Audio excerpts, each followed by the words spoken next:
Right. Hey there guys, I'm James Wilson, and today on Hermits United I'm going to be exploring as to why people are hating on David Tennant's 10th Doctor. You can't deny that David Tennant's 10th Doctor is a popular Doctor. So today I'm going to be getting to the bottom of this once and for all, and to why people hate him all of a sudden. Roll the titles.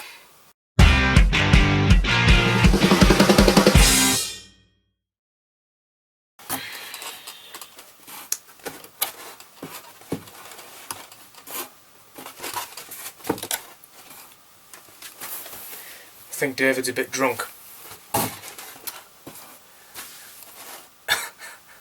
Now, you can't deny that David Tennant's 10th Doctor actually was a popular Doctor, no matter how many times you try and tell yourself that he wasn't, and maybe to you personally, he wasn't a good Doctor, but you can't deny that you're in the minority. A lot of people did actually love him. But today I'm going to be talking about the reasons that he possibly could have gotten on the wrong side of some fans. And I think that there are some particularly well-enforced reasons as to why this sexy man right here was in fact not liked. And it makes people think that every single fan of the 10th Doctor is fangirly and just liked the fact that he was sexy. Okay, I'm going to use an example right here. I once saw a girl in my local town centre, and of course we were sort of loving the 10th Doctor a little bit, and I started to tell her more about Doctor Who. I started to tell her about Peter Capaldi's Doctor, about classic Who as well, and then she just suddenly looked at me with a blank face as though I had just spoken words to her that she never understood, which she actually didn't understand them, and she just looked at me like, oh, well, I don't know anything about that, but wasn't the 10th Doctor just so fucking sexy? Yeah, she was one of those girls, and it's those types of fans that I think gave this doc a bad name. Now, sadly, towards the end of David Tennant's time as the Doctor, that is when I think that his Doctor started to finally come into his own. I think that if he had lasted just one more year into his Doctor, I think he would have really, really gotten darker with the character. And though that was pretty much very well established in The Waters of Mars, an absolutely immensely, amazingly written story, and Matthew possibly his favourite Doctor Who episode of all time. And I think it is just a testament to the 10th Doctor, and not just that, but David Tennant's acting in general.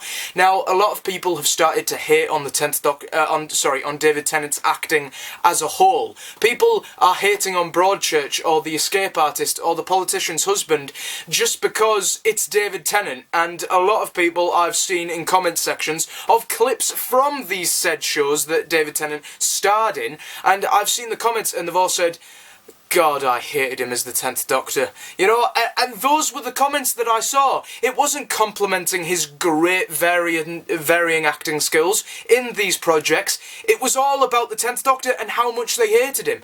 And I just think that's dreadful that David Tennant's acting has went unnoticed by these people just because he played and was popular in a very popular TV show. I just don't understand it. And like I said before, these fangirls really didn't help. But now to go on to the real fans of Doctor Who. I'm going to be delving a little bit into Peter Capaldi's 12th Doctor here a little bit, but what I adored about Peter Capaldi's 12th Doctor, not just about his age, but how his Doctor was portrayed in Series 8, but I also love the fact that his 12th Doctor sort of acted as a repellent, sort of, to these fangirls that had carried on right the way from David Tennant all the way to Matt Smith. I mean, how many years did we have in total of fangirls just loving the Doctor just because he was sexually attractive? I mean, we had 4 years of David and 4 years of Matt. 4, 5, 6, 7, 8. Yeah, I'm not good at maths.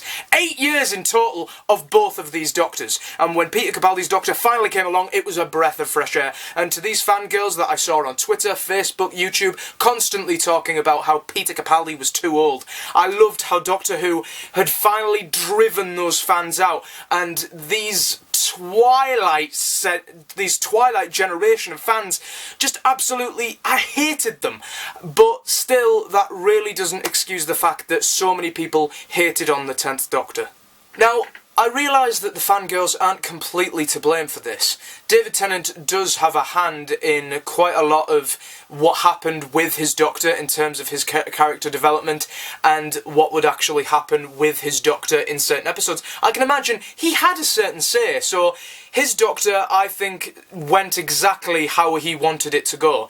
It's not like Colin Baker or anything like that. He actually... his Doctor went the way he wanted it to go, and I've actually started to realise how much Doctor Who Series 2 actually seemed like the Twilight franchise. Come on, I mean, think about it.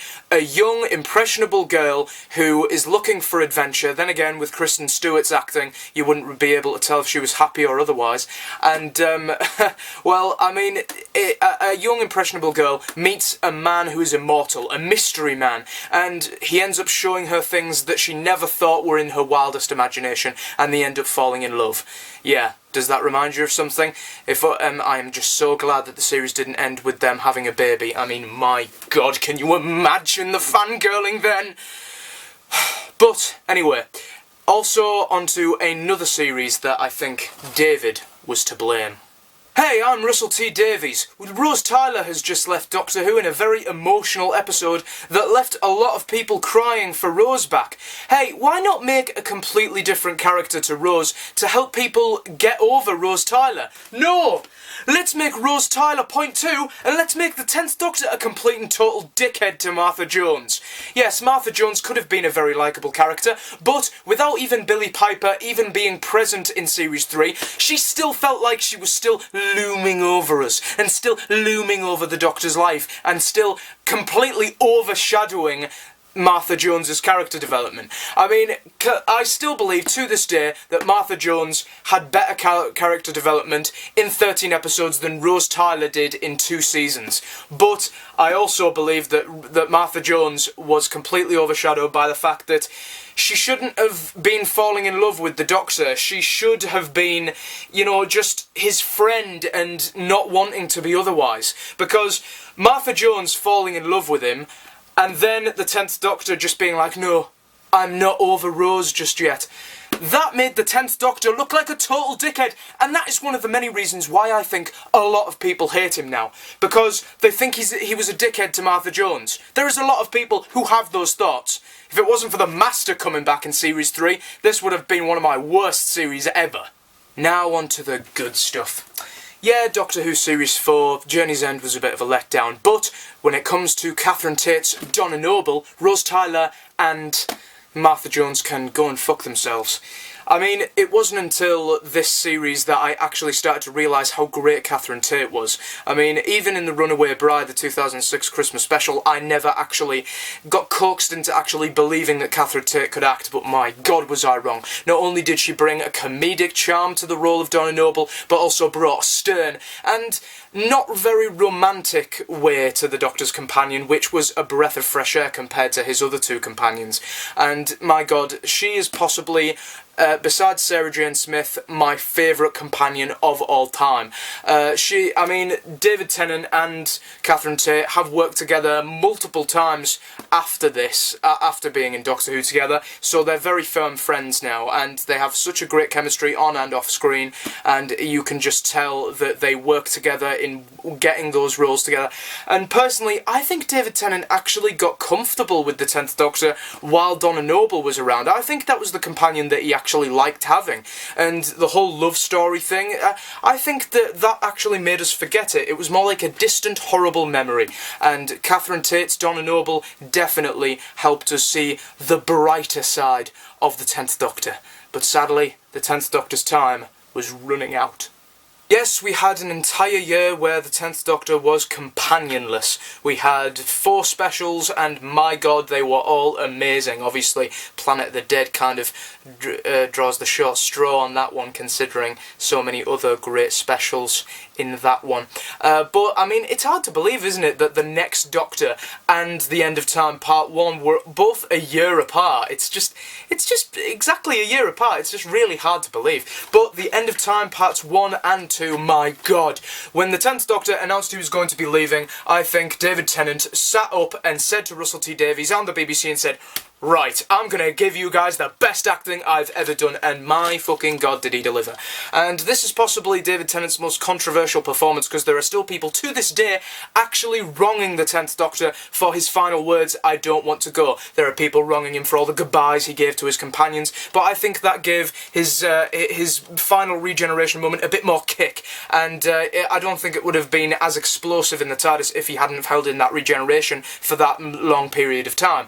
But people are wronging him mostly for "I don't want to go," which ended also with the day, it was also his last words in The Day of the Doctor. Why, Moffat, why? But "I don't want to go," I think, were very fitting words. One, because his main catchphrase was "Allons-y," which was French for "let's go, I don't want to go." That really does fit into it very, very well. And also, I think that "I don't want to go" also brought depth and more meaning to this, to the process of regeneration. A lot of people were just saying to their friends, "Oh my god, regeneration, you don't actually die. Oh my god, he was being so out of character, blah blah blah." No, that isn't it at all. He was being very much how his 10th Doctor should have been. Vain and rather egotistical, but at the same time having a bit more depth to it. And I think it was Wilf's role, played by Bernard Cribbins, that really helped to bring the 10th Doctor's sort of vanity out. And it was said very well by the 11th Doctor that he had vanity issues. And this last and final story by the 10th Doctor, I think, was where he finally got over his vanity.